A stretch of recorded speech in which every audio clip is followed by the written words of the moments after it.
Bienvenue sur Boîte Magique pour la deuxième partie de notre aventure consacrée au récit de géants exhumés dans diverses régions du monde. Dans le premier épisode, nous avons évoqué 5 cas intrigants. Un squelette de plus de 8 pieds découvert en 1933 dans le Missouri. Un autre trouvé en 2012 en Ohio. L'article de presse de 1870 annonçant un colosse de 18 pieds. La trouvaille californienne de 1819, 12 pieds. Et, enfin le squelette de Varna, Bulgarie, mis au jour en 2015, plus réaliste quoique très grand pour son époque.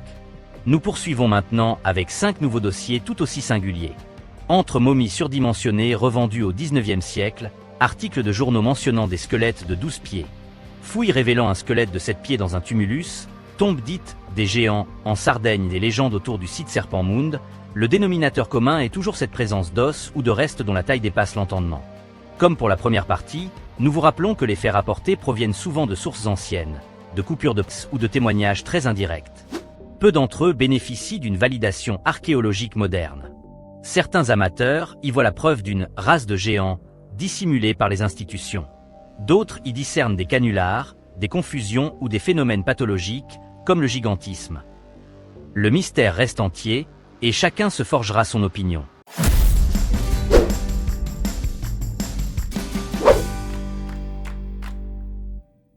La mystérieuse momie de 8 pieds 4 pouces, 1895. Dans les années 1890, la Smithsonian Institution aurait acquis pour $500 une momie mesurant 8 pieds 4 pouces, environ 2,54 mètres. Un article de presse de 1895 la décrivit d'abord comme une momie de 9 pieds. Puis, une mesure plus précise la situait à 8 pieds 4. L'artefact, annoncé comme authentique, fit sensation, car s'il s'agissait vraiment d'un individu humain, ce serait l'une des momies les plus grandes jamais découvertes. 1895, la Smithsonian examine la momie, conclut qu'elle est légitime et la rachète pour la somme de $500. Rappelons qu'à l'époque, $500 équivaut à plusieurs milliers de dollars d'aujourd'hui, un investissement non négligeable pour l'institution. 1908, 13 ans plus tard, la Smithsonian déclare qu'il s'agit en réalité d'un canular fait de gélatine. Ce revirement étonne. Comment de prestigieux scientifiques, capables d'examiner la momie en détail, auraient-ils pu se tromper pendant plus d'une décennie? La théorie du cover-up. Pour certains, la Smithsonian aurait pu être soumise à des pressions ou aurait choisi de discréditer la découverte pour ne pas bouleverser la vision acceptée de l'évolution humaine. D'autres suggèrent simplement qu'ils ont découvert trop tard le subterfuge, se sentant embarrassés d'avoir gaspillé de l'argent. Le texte source mentionne en outre qu'autour de la même période, une momie de 8 pieds 5 pouces, 2,57 mètres, aurait été exposée publiquement en Oklahoma, avant de disparaître dès que la foule a commencé à se presser autour de l'exhibition. Là encore, aucune piste officielle. On murmurait que l'État ou un musée l'aurait confisqué.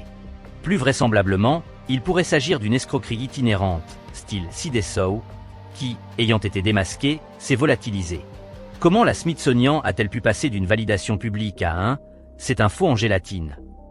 L'Oklahoma en 1890, l'Ohio semble aussi rapporter des dépouilles de très grande taille, sans suite. Le 19e siècle voit fleurir à la fois la science moderne et la fascination pour l'étrange, freak show, exposition de curiosité. Les canulars circulent dans la presse, mais on observe également de vraies trouvailles atypiques. En somme, la momie de 8 pieds 4 achetée par la Smithsonian reste l'un des cas emblématiques d'une possible dissimulation ou, au minimum, d'une grande confusion. Était-ce un vrai géant naturalisé? Un montage astucieux? Personne ne le sait. Cette histoire nourrit la méfiance de ceux qui croient en l'existence d'ossements gênants pour la chronologie officielle. L'article du New York Times, février 1902, 12 pieds au Nouveau-Mexique. En février 1902, le New York Times, journal d'envergure, publie un article retentissant. Selon ce reportage, un certain Luciana Quintana, propriétaire terrien, aurait découvert, près d'un ancien cimetière tribal, 2 pierres gravées de symboles étranges. En creusant plus profondément, il met au jour un squelette d'au moins 12 pieds de long. Les auteurs décrivent un avant-bras de 4 pieds de long, 1,22 mètres, et une mâchoire dont les dents allaient, de la taille d'une noix de pécan à celle d'une grosse noix. L'article mentionne une circonférence thoracique avoisinant les 7 pieds, ce qui suggère un torse incroyablement large. On parlait aussi d'un ensemble de restes possibles indiquant des milliers d'autres squelettes géants, encore enfouis. Le Times relate des légendes espagnoles selon lesquelles des humanoïdes gigantesques auraient vécu dans la région. De plus, certains pétroglyphes amérindiens représenteraient des individus de grande stature. La presse internationale s'est fait l'écho de cette découverte, mais rapidement, plus personne n'en a reparlé. Le New York Times n'est pas un petit journal local prompt au canular. On présume une certaine rigueur. 12 pieds.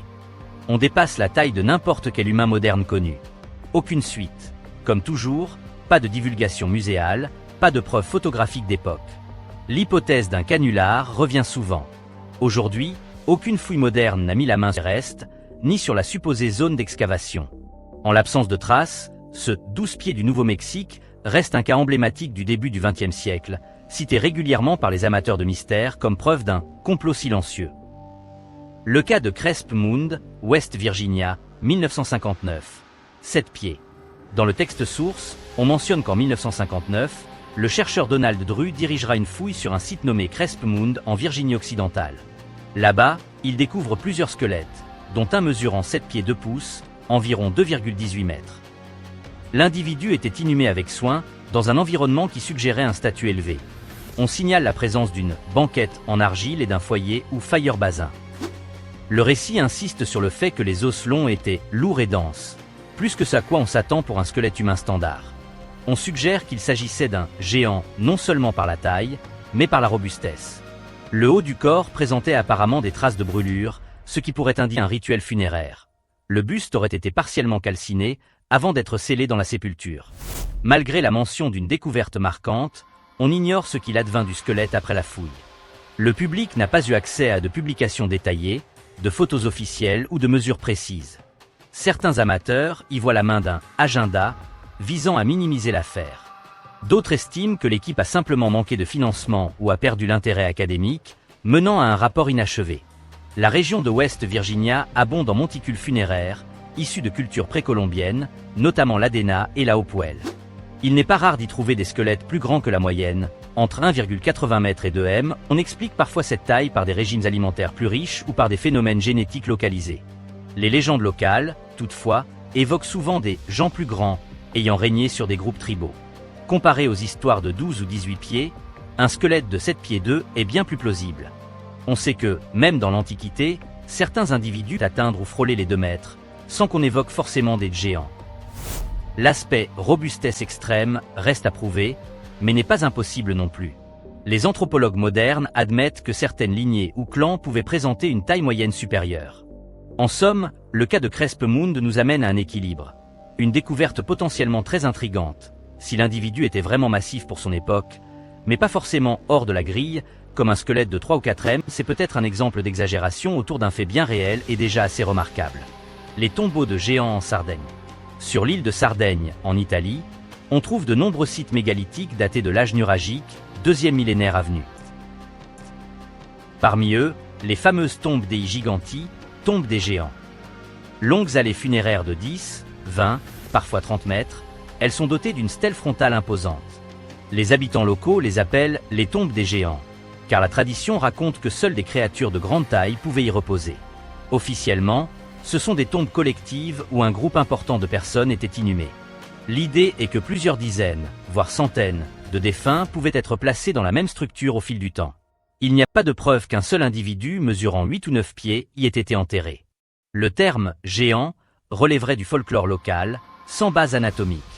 Les mythes sardes ont souvent évoqué des « hommes immenses » ayant construit ou habité l'île dans la préhistoire.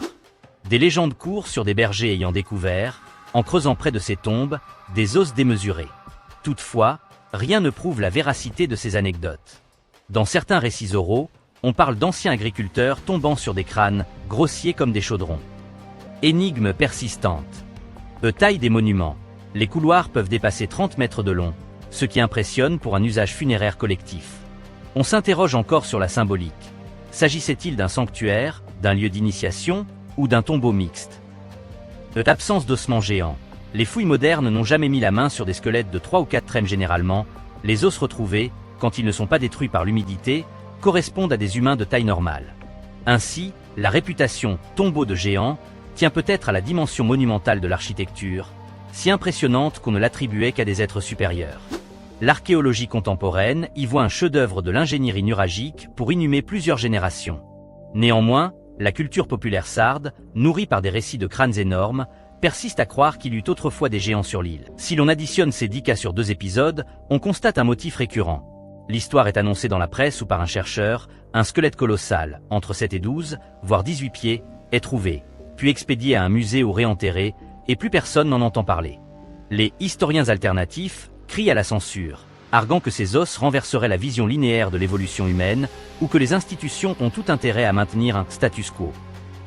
L'archéologie académique, elle, répond que la plupart de ces récits manquent de preuves concrètes, de descriptions anatomiques rigoureuses ou de datations fiables.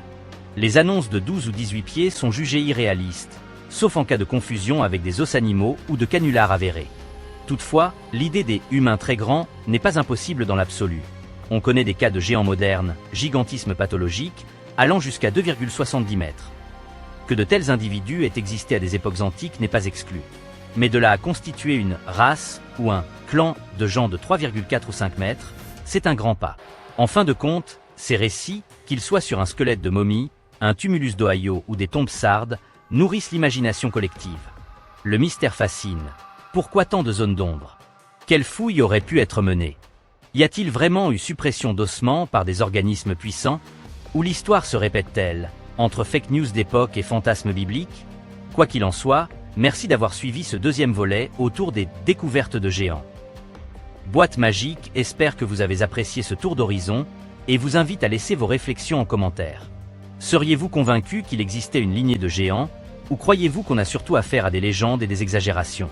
Quoi qu'il en soit, notre passé reste riche de mystères, et c'est ce qui le rend passionnant. À très bientôt pour d'autres récits insolites.